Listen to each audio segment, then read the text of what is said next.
You're listening to the Really Very Crunchy podcast with your hosts, Emily. And Jason. Emily, I just realized, actually, this isn't the first time I realized it. I've realized it a lot, but we accidentally left a light at your mom's house because we were filming something. And in rearranging the room, you can see probably the color's a little different.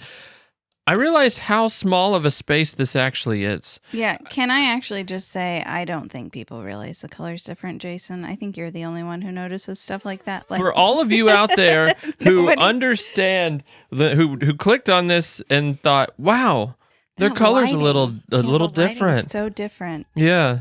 No way. Maybe a little better. Yeah. I don't know. I kind of like it. It's a little warmer tone. Mm-hmm. So it's kind of funny that we immediately get interrupted.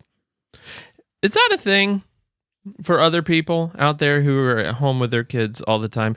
Your kids are playing nicely for hours. Like you couldn't ask 2.5 hours. You couldn't ask without for better fighting. Playing. Mm-hmm. And then the moment you decide to do something that requires your children to not necessarily come in and say something or distract from what you're doing, the moment you start that task, they're like, I'm done. I need attention. I need a snack. I need food.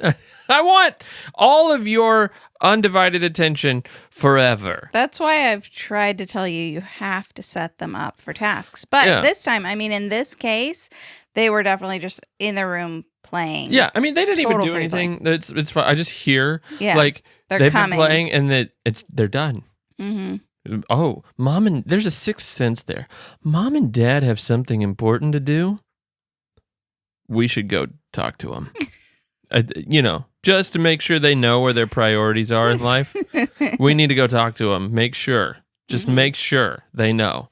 That's happened a lot that I edit out. That is your biggest pet peeve for working from home. Yeah. But at our new house, the garage is separate. And we thought there's a little loft over the garage.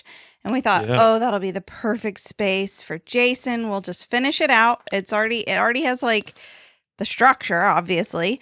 And we can just add floors and walls, and Jason will have a little office podcast studio up there. Yeah. Well, Jason will have a podcast studio. Emily will also have a podcast studio up there.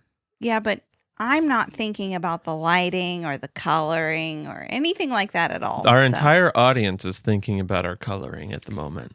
Okay, go ahead. So anyway, it's not going to work out exactly how we planned. I'm posting a picture right here over the screen. If any of you know how to fix this to widen the area without it being 4 feet wide. Yeah. And without it being massively expensive to do too. So I don't know. We need more than 5 feet wide. I think the garage. So we have a plan. We're just going to convert half of the garage to be Jason's office.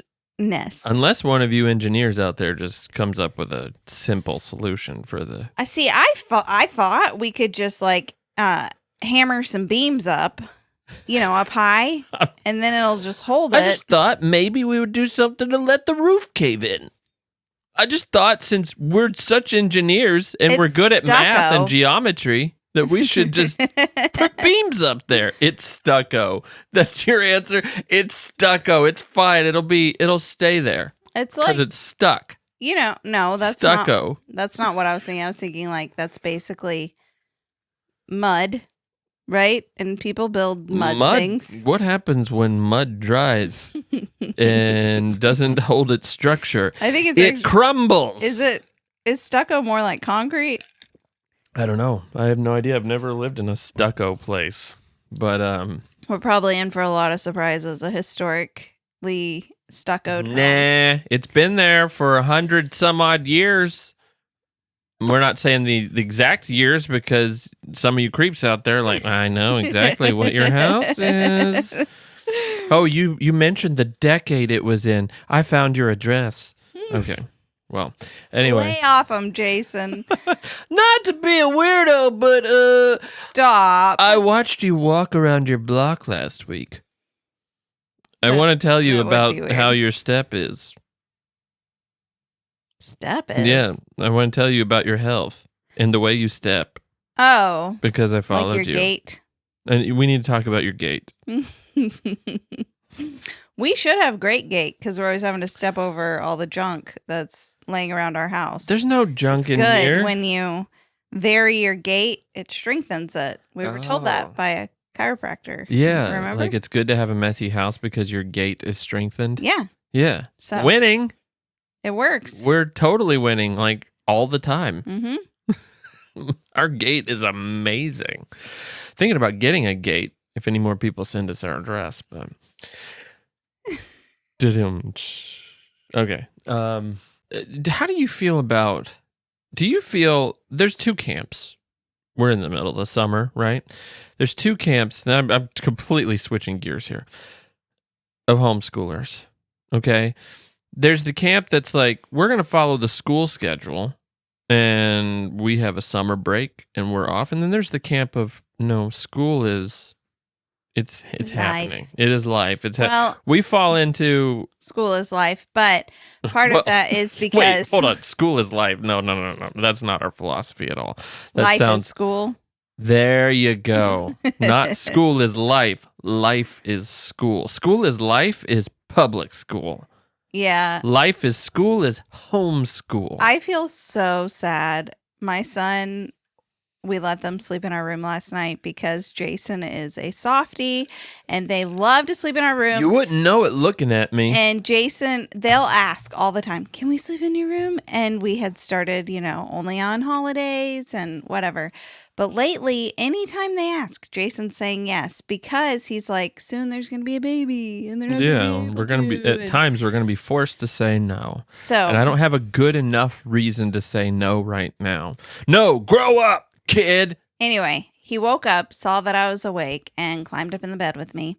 And he was just laying there and cuddling with me. And then he said, I don't like the look of public school kids. I was like, what do you mean? We have instilled. And he said, they look tired and snotty. And I was like, buddy. I mean, it's true. It's not true. I went to public school. I know. They're all tired and snotty. Every single one of them. Like, I was a public school kid and I was tired and snotty all the time. Constantly. I mean, he's kind of a snotty kid sometimes. So well, not in the brat sort of way, no. just in a literal I think that's snotty. What he meant was literal snotty. I know what he meant. It just said when you said he's a snotty kid, it kind of sounded like... No, I meant like he struggles with allergies at times. Yeah. So. Yeah. But well, I mean, I agree. Public school kids are the worst. He doesn't have like crusted, dried snot. It's more like that's more of a public school kid thing. He's a sneeze in the morning kind of kid, and then has to sniff it out for like the next hour or so. Yeah, I'm the same way. Yeah. When I wake up, I start kind of running a little bit. I think it's the hot coffee. I think it kind of melts. Drink hot coffee every day. No, but whatever. It melts the mucus. It melts the mucus in my face, and I get a little snotty, but not public school snotty, just regular snotty. Okay, let me tell you why we do school throughout the year. So that we can be flexible whenever. Like, oh, we didn't get around to it today. It's fine. We'll get our days because we're going to do it all year. Right. It's the day after Thanksgiving and we don't have anything going on. There's not as much of a pressure. We're doing it. Yeah. It's, Christmas Eve. Well, let's just sit down and do homeschool. There's nothing going on. We do it whenever. And we are so lame that we do homeschooling Christmas Eve. All right, come here and do your math. We've been doing school throughout the summer because, so I have some textbooks. Like for our math curriculum, we use The Good and the Beautiful Math, or we did last year. And last year, where's the fiscal year here on homeschool? We started in September, late September. I know the answer to that, just so I'm not that detached from my family. Goodness.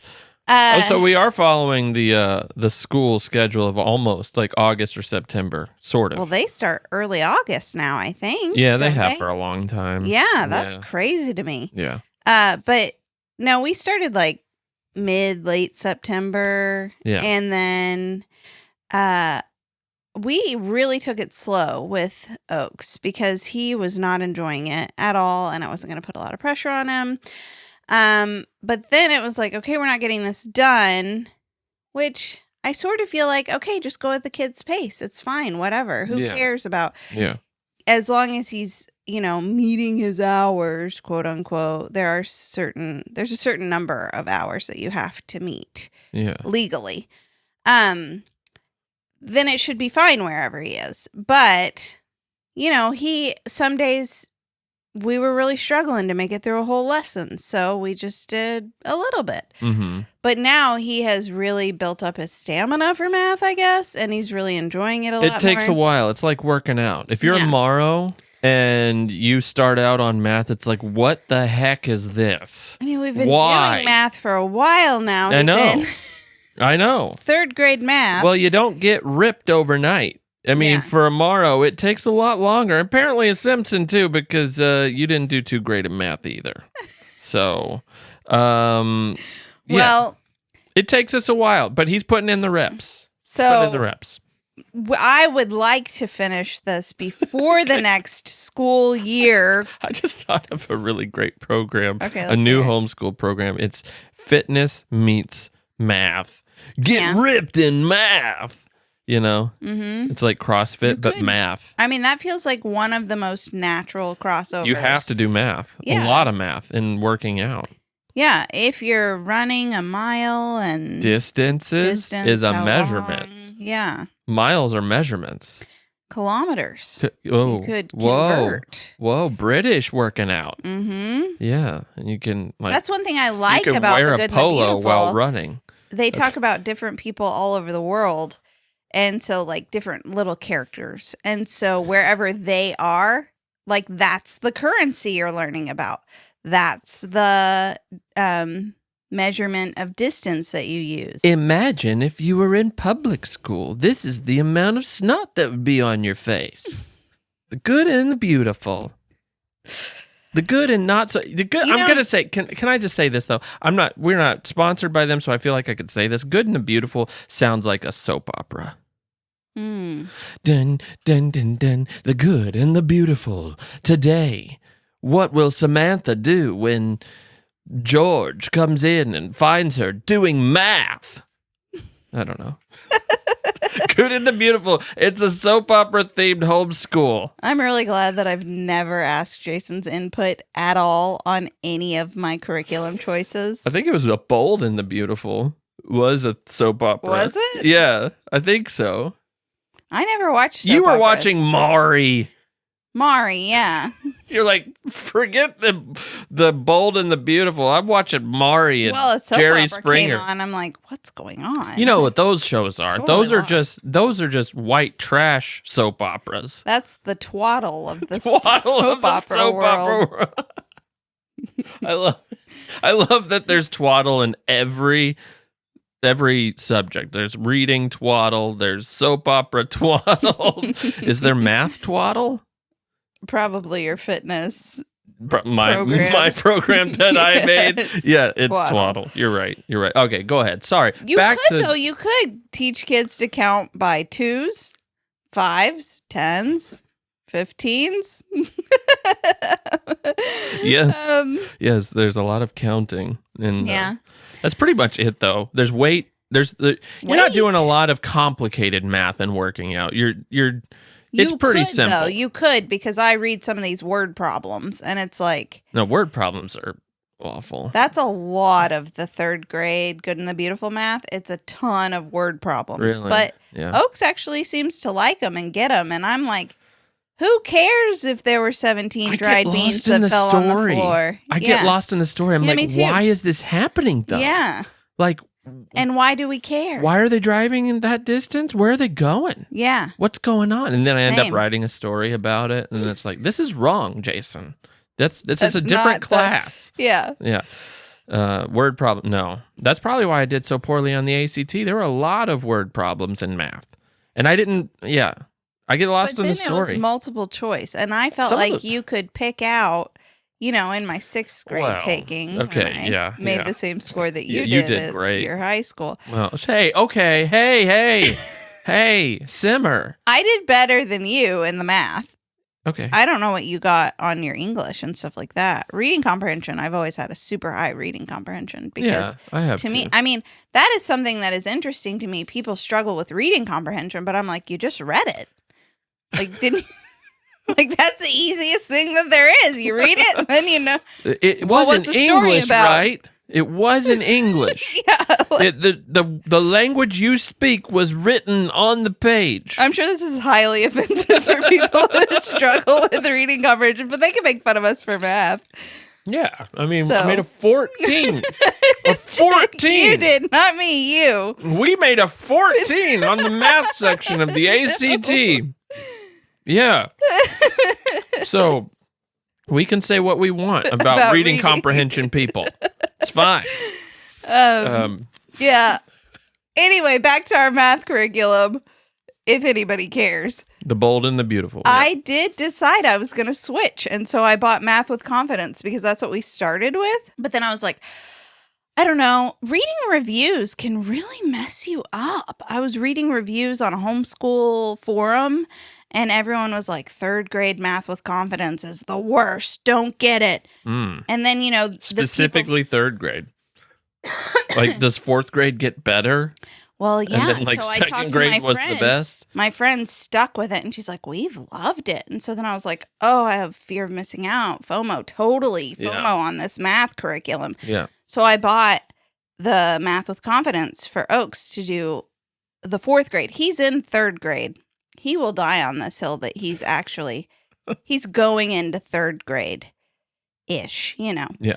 But he's doing 3rd grade math right now. So he's like, no, I'm going into 4th grade. I'm like, no, you're not. You're sorry. The lines merge. It's just blend. Yeah. Which, that I actually think that's a great thing because I think structuring, it's the system trying to put you into boxes. Mm-hmm. I think that's crazy. Yeah. That's crazy. He is definitely not. I don't think he's at the level I would like him to be if he was going into 4th grade for his reading. Yeah, I mean, he's got different strengths in different areas. And did we just make fun of reading Our comprehension people? No, he's great. He's, it just took him a little while. And he's really picking it up now. Yeah, he really is. Yeah. I mean, I went into the room the other day and he was reading to his little brother. So it's just like, that was so cool. Cute. That was awesome. I love catching him doing good. Yeah. I think it's a really bad idea to hop around because then there could be gaps because different programs have a different scope and method and I don't know. So now I'm questioning everything because I bought Math with Confidence. So I just went and bought Good and the Beautiful and I'm going to just compare them and then I'll return whichever one. Yeah. I'm going to let him look through them too. Yeah. Alder's like, yeah, I don't care. Whatever you want. He seems to like the Good and the Beautiful math. But that's the only program I've used of theirs. I've heard good things. I've heard mixed things. Some people don't like that it is owned by Mormons. So they're like curious about how that's going to influence the... what? Are their kids going to become more friendly? What are we saying here? Like, because I'll be honest, every Mormon I've ever met is the friendliest. Pretty much the nicest human I've ever met. Happiest. Actually. Yeah. I know. I did a lot of commercial shoots in Utah, and a lot of the guys that were on the shoots were Mormon. I'm like, I'm still friends with them. It's like, oh, wow, I love you guys. I want to move to Utah. Some people are like wary of varying religious beliefs. Yeah, okay. And then when it is a like Bible-based curriculum, then they feel like uncomfortable, not sure, but I haven't seen anything that is pushing an agenda in either way. It's very vague, like God made this beautiful planet. That's it. It doesn't. And soon you'll get your own. I don't know. I have a very limited understanding of the Church of Jesus Christ of Latter-day Saints. Saying that in the curriculum. You're gonna get us in trouble, Jason. I'm not making fun. I was not raised Mormon. I just wasn't, and so I'm actually pretty fascinated. Listen, one of my favorite authors is Brandon Sanderson. So it's like, and I really think you have a big Mormon influence in his writing, and it's fascinating. But I'm not saying I'm not Mormon. I don't know. It's cool. I'm not trying to offend any Mormons out there. They're very nice people. It's better than if it was a Baptist curriculum. What is that? A Becca? No. Are they Baptist? Rod and staff. Yeah. Well, that sounds spare the rod homeschool curriculum. Your children aren't doing what you want. They get bad grades. You swat them. You swat them with a rod. By the way, I grew up Baptist. I feel like I'm allowed to say whatever I want. I love my Baptist people. Not as friendly as Mormons. Not nearly. They have the spare the rod curriculum. We're offending everyone on today's episode. So let's go after the atheists next. Have I used any secular programs? No, another Baptist. I bet it would fall under Baptist. I don't know. Sunlight. I don't know what their affiliation is, but sounds it was Pentecostal. Good. It was very friendly. Sunlight Church of Christ. I don't know. It was a good curriculum. It was literature based. I am so sorry. Jason's ruining it. I have no idea. I love all of you. You're all wonderful people. We're just all trying to figure this out. We're all wrong in some areas. We're all right in some areas. Okay, that's how it is. Even Catholics. Okay. Well, go on in, Jason. You want me to go on? Methodist. Memoria Press is the Catholic. Are they Catholic? I think Catholic or Lutheran. They've got a Catholic vibe. Memoria? It's like we are pretty sure it's going pretty Catholic to do things in a proper way, a respectful way, and chant a lot. Are there chants in Memoria? I have no idea. I'm so sorry. There was. So we did a Memoria kindergarten. It was like way too much for me. I'm like, whoa. But there were, I don't know, maybe like 100 facts they had to memorize. It's like, this isn't like a moral thing. It sounds like, it's intense. It was intense. That's what I mean. Like many. I don't think people can translate. Whoa! Like, what does that mean? A lot of worksheets, a lot of workbooks, a lot of. It's kind of like penance. You have to go through Memoria Press in order to gain forgiveness. It's like, oh, you did terribly at school. Well, you're going to have to go through Memoria Press. It's like purgatory.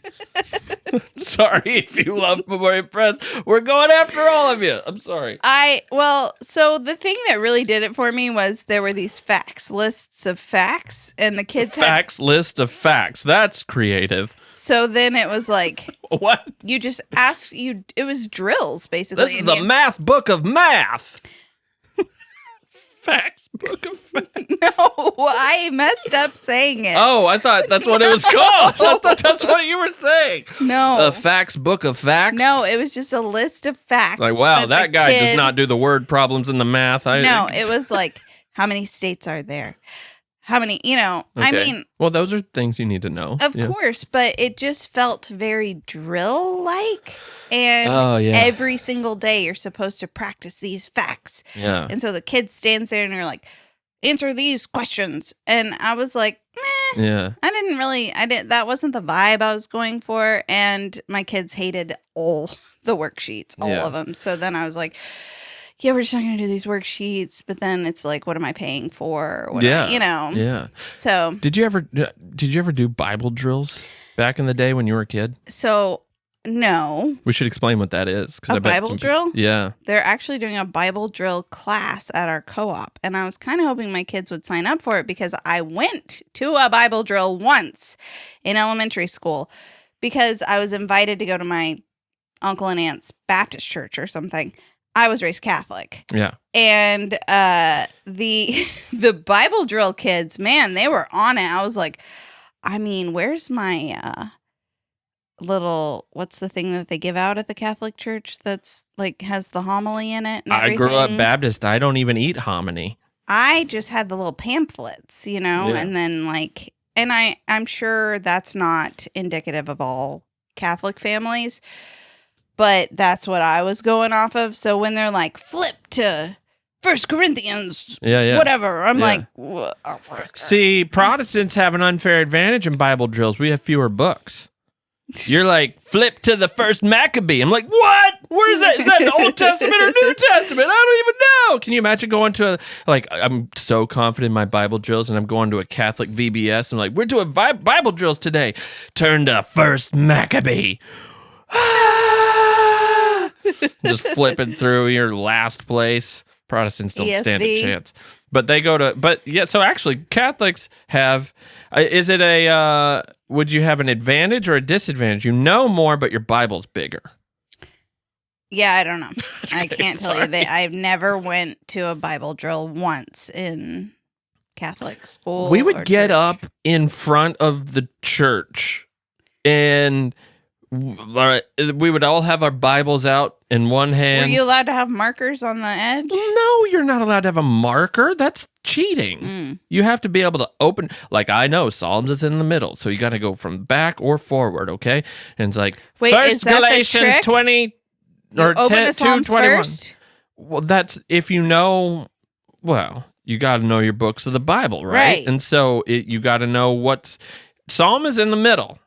So if it's close to the middle, then you open some. But if it's like turn to Ephesians, that's in the back, and all the New Testament's just tiny books. So you just gotta. I never won. You were a part of it though? Yeah, it was weird. It's weird because you're all standing up. Now do it. That seems like it came out of from Spare the Rod like Academy. You're just like, I got it, or like what? I think you step forward. I think you step forward and you have it. Got it. It's like, the weirdness of the spelling bees. It's way weirder than that. I almost won a spelling bee once. Really? I'm a terrible by speller. Chance. It was totally by chance. I got like third place, and I mean, it was just like a class. Out of 10,000 kids. No, out of like 23. So. Hey, I beat 20 of them. Good job. Nice. But okay. I wasn't even the best speller. You're the third in a class of 20.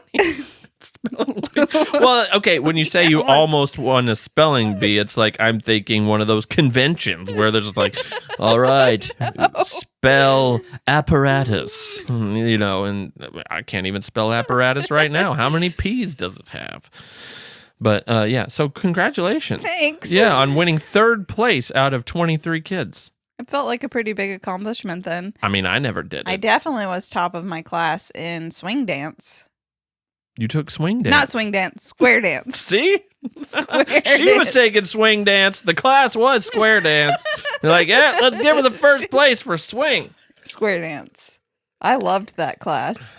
Why was that a class? In elementary school or middle school? Middle school. Took square up a whole dance. hour. That seems like what the kids want. Yeah. You know what I think? Have you ever square danced? I want to start a square dance I have. club. I'm not a fan. What? Too many people. No, it's so much fun. It is so much fun. I've done it. I really want to start a square dance club or class or something. I'll help you. No, you won't. With that? Okay. Yeah. Well, I wish we could be a family where we could just do like math drills and teach our kids math that way. See, one thing that really impresses me about you is your grammar. My grammar ability. His grammar Nazism knows no bounds. You could say grammar Nazi. You can't say his grammar Nazism. That's that takes it a step too far. That makes it sound like something, but that sounds very different than what it is. Okay, but Jason thinks it's weird that he was called up in front of the church to step forward. But you know what most of our dinner conversations are? Jason asking the children to diagram a sentence. They can do it. And he does it every mealtime. Yeah. Well, they love it though. I know, but they're like raising their hands. Yeah. Kids loved the Bible drills, Jason. Kids loved it. I didn't. It was an anxiety-inducing endeavor if I've ever seen one. Your heart wasn't right with the Lord then anyway, so... I'm sorry. Bible drills isn't what make you right with the Lord, Catholic. I know, but if you had the joy of the Lord in your heart, maybe you would have enjoyed it a little more. Okay, for your sin, I'm going to need you to do 12 Bible drills and look for the book of Leviticus. I was never told anything like that. It was like, go tell your parents you're sorry. I have a very... Pray your rosary 5 times. Wow, okay. I have a very ignorant understanding of anything other than mainstream Protestantism. You read several books about Catholicism. Yeah, and I still don't get it. And it's not. I'm nothing against Catholics. We have a very large Catholic audience, I believe, and love you guys. I don't understand everything. I don't get it. Yeah. Maybe leave a comment. Explain Catholicism. Explain Catholicism. I'm kidding. So, but that I actually feel a little pressure off. I'm like, oh, we unschool grammar because Jason does it. Yeah, we don't even. I don't even have a curriculum picked for that. Not yet. I mean, it gets a little more complicated. But honestly, well, you teach them some basic early grammar. Level, though, I feel like you teach them basic grammar. I mean, they understand adjectives, adverbs, nouns, subjects, verbs. And verbs, and all that. And so that's pretty much. There's some things out there that are like. Dangling participle and all that. We can get whatever. there in middle school, right? Yeah. You think we're good for... Here's the thing. You learn those basics of grammar and you learn how to read, you're pretty set for a while. I mean, you could be set for life because you don't really need much past that. Depending on your career, but yeah, I mean... No. I'm an author and I can't tell you what true. A past dangling participle is. Yeah. I mean, you got to get a prescription for it, but... no, yeah, I bet there's an herb for that. Yeah. But that's what's funny. It's honestly it's just understanding how sentences work. I can't tell you all the rules of a correct sentence, but I know when I see it, like an incorrect one. Like that's not right. Yeah. I don't really know what I guess it's the problem in Kentucky. There's a lot of tenses that are wrong. Like I seen you the other day. That irks me. Yeah. It's like I seen you, but then I see teachers talk like that. I know. And they're not even math teachers. One of your biggest pet peeves is when someone says I should have went. Should have went. Mm-hmm. Should have gone. And that is so common. I'm actually not sure what. I guess that's just tenses, right? Yeah. I think that's as basic as, bothers me. And it's basically all of Kentucky. In fact, I've actually seen it online a lot, and it's just accepted. Mm-hmm. I should have went there. And it's like, it's like nails on a chalkboard. Mm-hmm.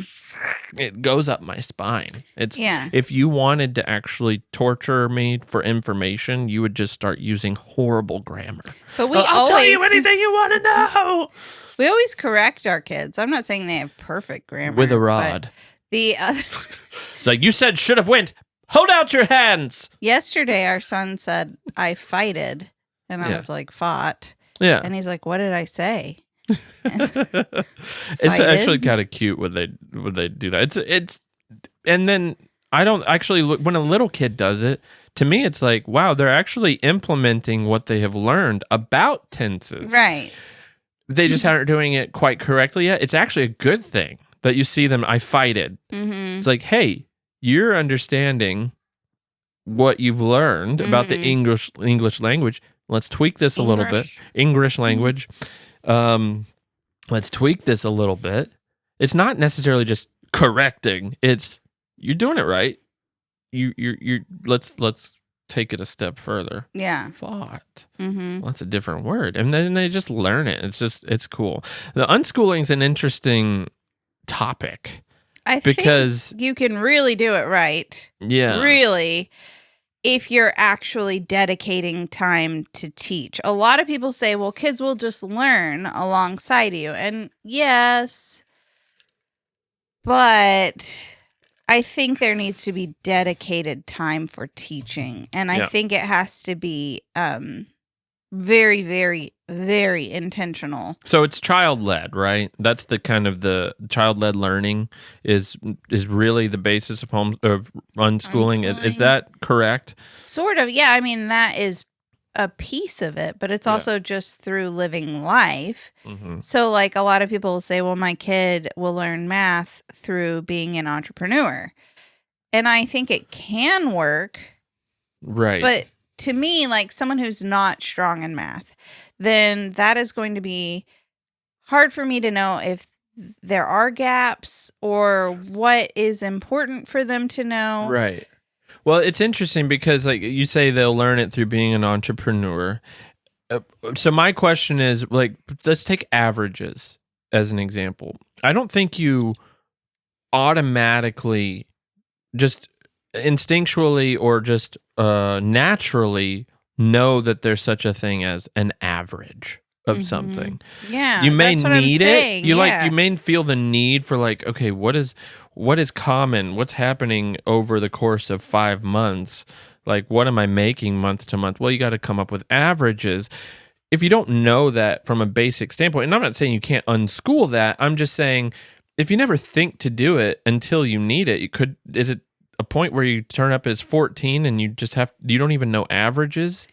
You know, I'm just using that as an example. I don't know. Yeah. And I guess if you're not planning to go to college, you'll never need averages. You might not. And then, like, when your brain is fully developed, it's so much easier to just learn something. That's true. Like, you could learn averages. Like, teaching, that's the other thing. 10 minutes. You teach a 7-year-old averages, it's maybe a couple of days of learning. Maybe. Right, yeah. It depends on whatever. You teach somebody an adult averages, it's like 2 minutes. Like, oh, yeah. Okay, yeah. Maybe. We also have math backgrounds. Not a good math background, 14 on the ACT.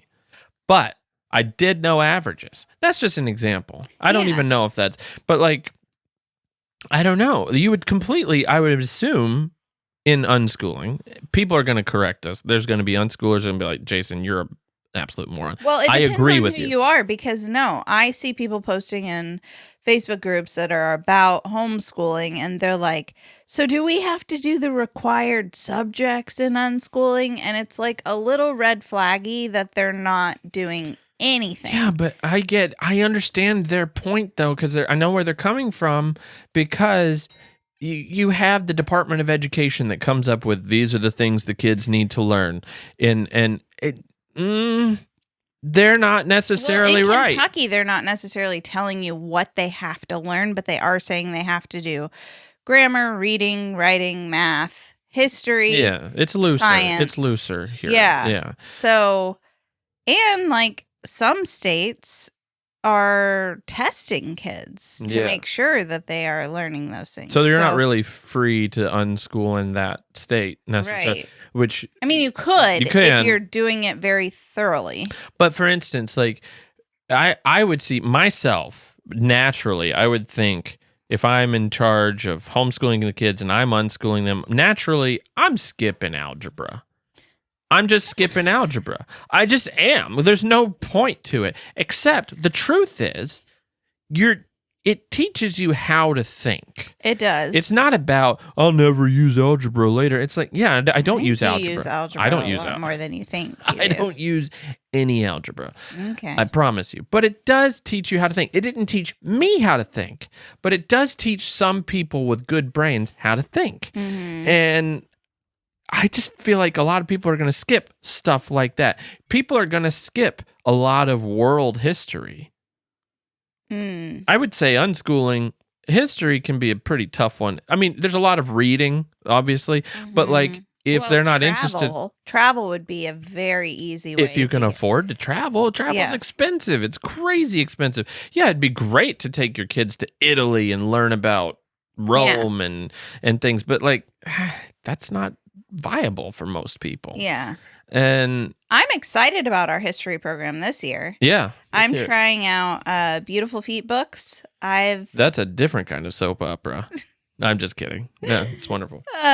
And it looks honestly directed by Quentin Tarantino. beautiful.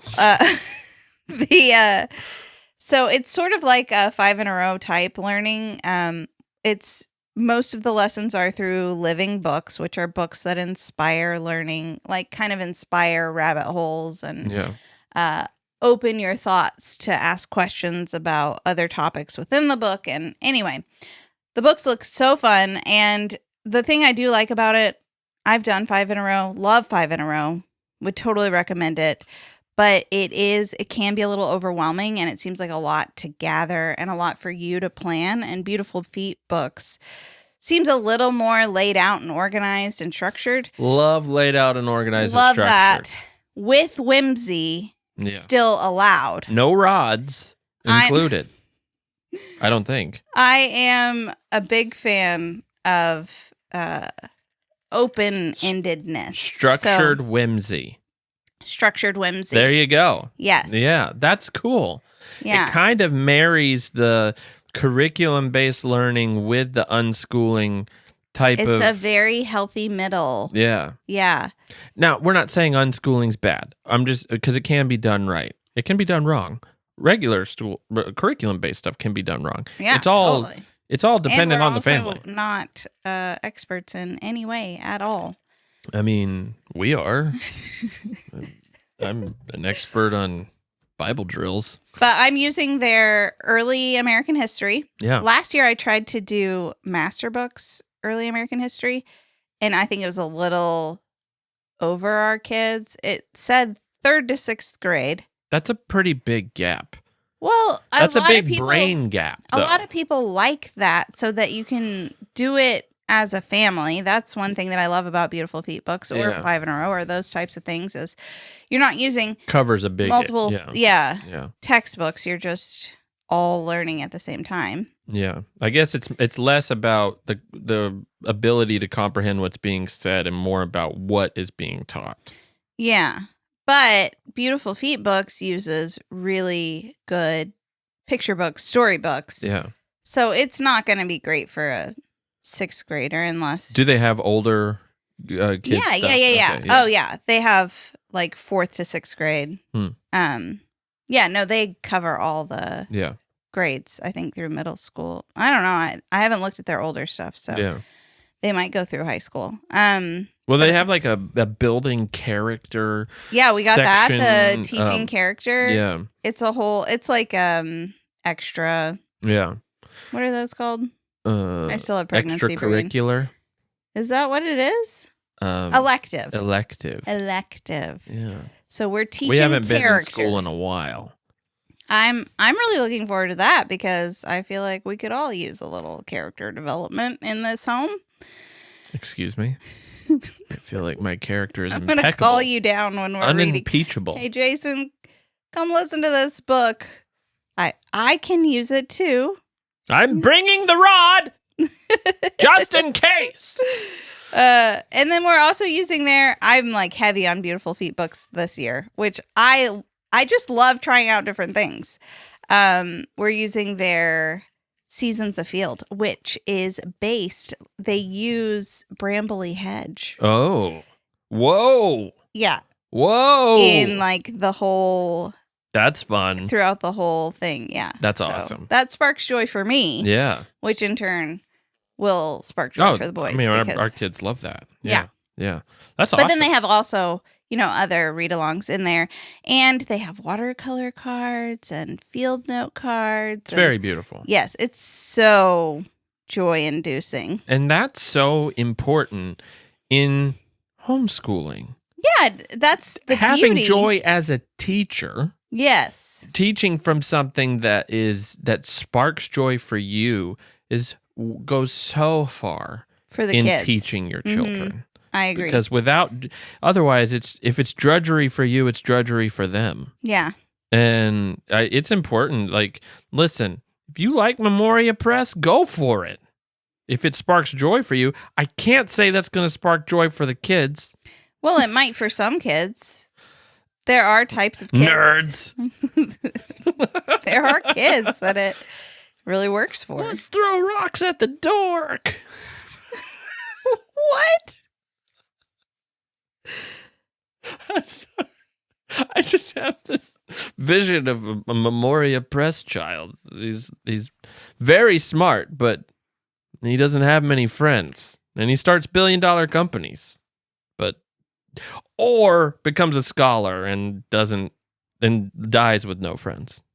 Or money. Or family. I'm kidding. If you have Memoria Press, good for you. Good for you. We know what kind of cold heart you have. I used because we did it in kindergarten, we've been working our way through the Bible that they sent. That's what I used. They wrote their own Bible. Sort of. What? No, it's like, it's almost... Memoria Press people right now are just like shocked. I'm sorry. Go ahead. It's almost like a... what is the Bible that... Again, pregnancy brain still, sorry. Thomas Bible, Jefferson? No. He made his own Bible, kind of. The one that like paraphrases the Bible? The Message. The Message, yes. That's sort of what Memoria's Bible does. You're not helping from a lot. They're not helping sales when you do that. Memoria? I'm not trying to sell Memoria. I know. I'm just saying. Over here like buy beautiful feet books. Yeah. We have a link. Not sponsored, but we do have a link because we like it. Yeah. No, but it's any kind of kid's Bible is like that. Oh, like the Action Bible or something? Yeah, Yeah. Our kids took an Action Bible to VBS and the teachers couldn't help them look up verses. The art's really cool. It's neat. What kid doesn't have I guess Bible drill kids. I don't know. They don't have an Action Bible. Like their parents are like, we will not have a picture book Bible. Yeah. Or, so here's the one thing. The one that like super, like we're not going to have a picture book Bible parents do. They will let you have the realistic art Bible. That's the Memoria one. Is it Memoria? Oh my goodness. Is it Memoria? I mean, it's very realistic. Where it's like realistic. Beautiful. We've had those since I was a kid. They're so weird. They're so weird. It's like, it's uncanny. It's like, do you not know what I've been teaching our boys? You don't see it laying around? I see it. It's like, well, we had one of those when I was a kid. It was weird. I like it. I think it's good, and the kids are learning all the stories, and it's more in depth than something like... I'm not talking about the content of it. I'm talking about the pictures. It's weird. It's like too real, but not real enough. A little too European, not enough Middle Eastern. You know, it's kind of... It does lean a little European. A little, like... It's like walking into the Sistine Chapel without the awe. You know, it's like, that's kind of... If you don't have the awe of the Sistine Chapel, it's like, this is weird. You know? I don't think so. Our kids like to look at the pictures. That's cool. So. Yeah. Okay. And I've learned reading it. There's some things that I never grasped in reading the Bible that it's like, oh, okay, that's what that means. Yeah. Huh. Yeah. But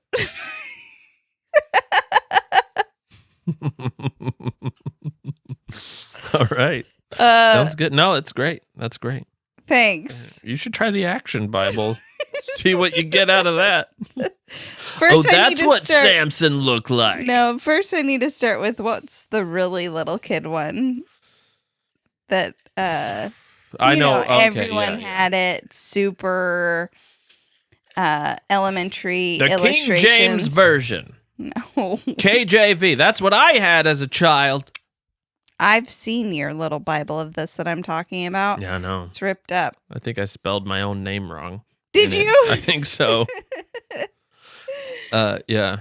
Anyway. Well, did you know when I was a kid, my J's, I do cursive J's, and you know what a cursive J looks like, but the top of my J was a little too rounded, and one of my friends saw it, and he's like, "Why is your name Gayson?"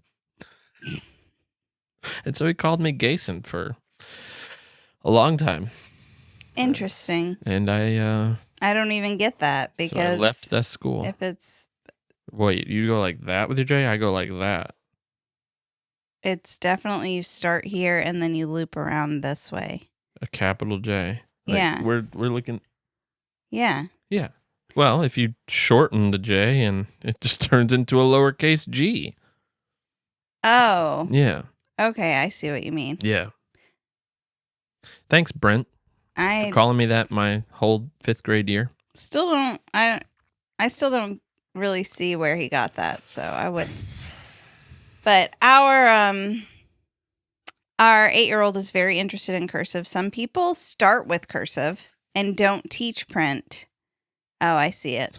Okay. But I got a cursive workbook so he can just pursue that passion on his own. So he can sign his name when he loves writing in cursive. Yeah. It's his favorite. There's people who are like all about writing in cursive.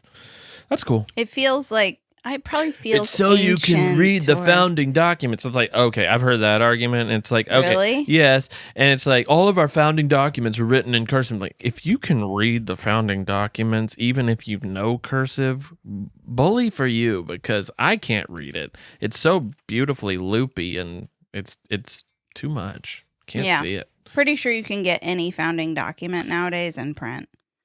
Nope. Just in cursive. If you want the legit thing. Yeah, can you imagine National Treasure? I'm going to steal the Declaration of Independence. And it's just a typed out note. Okay, sorry. Go ahead. Go ahead? Yeah, leave a review. Just kidding. Sorry, go ahead. I don't know what I'm supposed to be going ahead with. Am I missing something in our curriculum? I don't know. What gaps do I have? We have what a co-op. What gaps do I have? Yeah, You're like trying to figure that out live? Yeah. I'm like, okay, and we're doing that, and we're doing the science and the math and some of those have copy work, so that'll be writing, and it's a lot to make sure. I mean, I do feel pressure. I'm like, okay, our children's education falls upon me. I teach and them Jason grammar at dinner time. Yeah. With his grammar drills.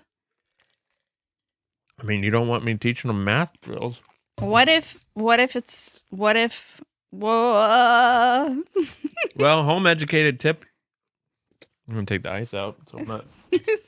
Home educated people typically score 15 to 25 percentile points above public school students on standardized academic achievement tests. Did you know that? Which is funny because the whole thing with home education is not just comes naturally on the standardized just comes naturally. Tests. Wow. Yeah. Look at us. I wasn't. Therefore, my standardized tests were lower. My standardized tests were always high because it's like, oh, that's what they said. I remember that. It's like reading comprehension. Oh, like, I did not have school comprehension. No. Oh, okay. Well, so all you have to have then heard. You have to have heard what the teacher said. Half the battle in public school is paying attention, Jason. Just pay attention. I'd say that's 90% of the battle. Yeah. So I only got the 10%. That's like what college was too. College was not hard if you just sat in the front row and paid attention. Sat in the front row? Are you kidding me? Yeah. How would I hash out my fiction books on the front row? Pay attention. If it weren't for you, though, see, I feel like people like you who didn't care about school, who didn't care about dance, monkey dance, perform, whatever, then you just pave your own way, and here you are, a successful entrepreneur. If we didn't pave our own way, we would just be homeless. Jason There's made a no 14 other way. On the ACT. There's no other way. In math. There is no other path. Well, for me, it's so funny when our oldest was a baby. I went back to school to get a master's because we were like, we got to do something. We ain't got no money. we better figure it out. I chose the wrong field, but it's the only field I understand. And Jason's like, yeah, you're going to have to go back to school. I mean, I could, but you're going to have to do this work. Briefly talked about going to nursing school very briefly, but you're like, nah, you just do it. Yeah. Nursing's for women. So it worked out. You are so. That's a woman job. It's a woman job because you just women love are more to make people mad. more empathetic. Can you imagine? Like I think that's a weird thing to say, and I think women have more empathy. That's not a weird thing to say. Women have more empathy than men in general. It depends on the person. Men are less agreeable than women.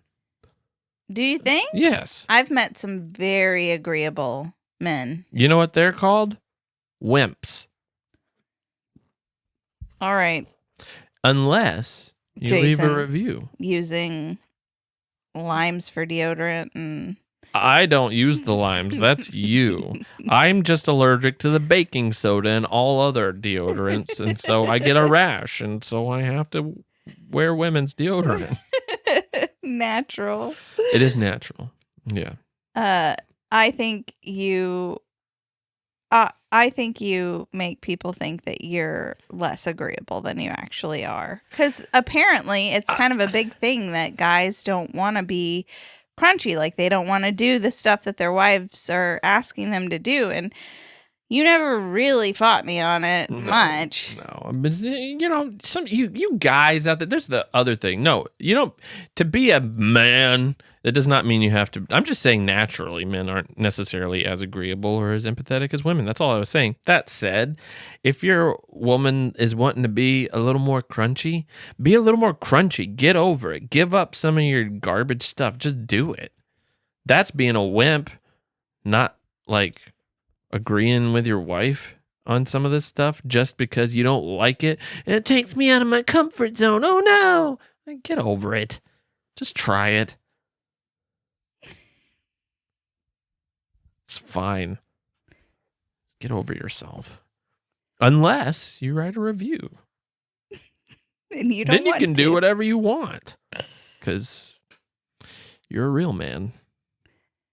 Well, thank you for listening to this week's edition of the Really Very Crunchy podcast. And so sorry if you got offended. Let us know if we're destroying our children's education and failing them or terribly. If we're canceled this week from our own audience. That's you. Jason's canceled. I feel like I've been pretty... Solo episode next week from Emily because I am fired. Hopefully next week I won't be... able to do an episode because I'll be giving birth. Yeah. By the time this comes out, we'll have forgotten that we actually made this episode, and we'll be 3 weeks later and like, why is everyone mad at us? Oh, we said that on the podcast 3 weeks ago. Jason said it. Jason got a 14. Jason said it. Jason. All right. Well, okay. Thank you for listening. Hope you have a wonderful week. See you next time. Bye.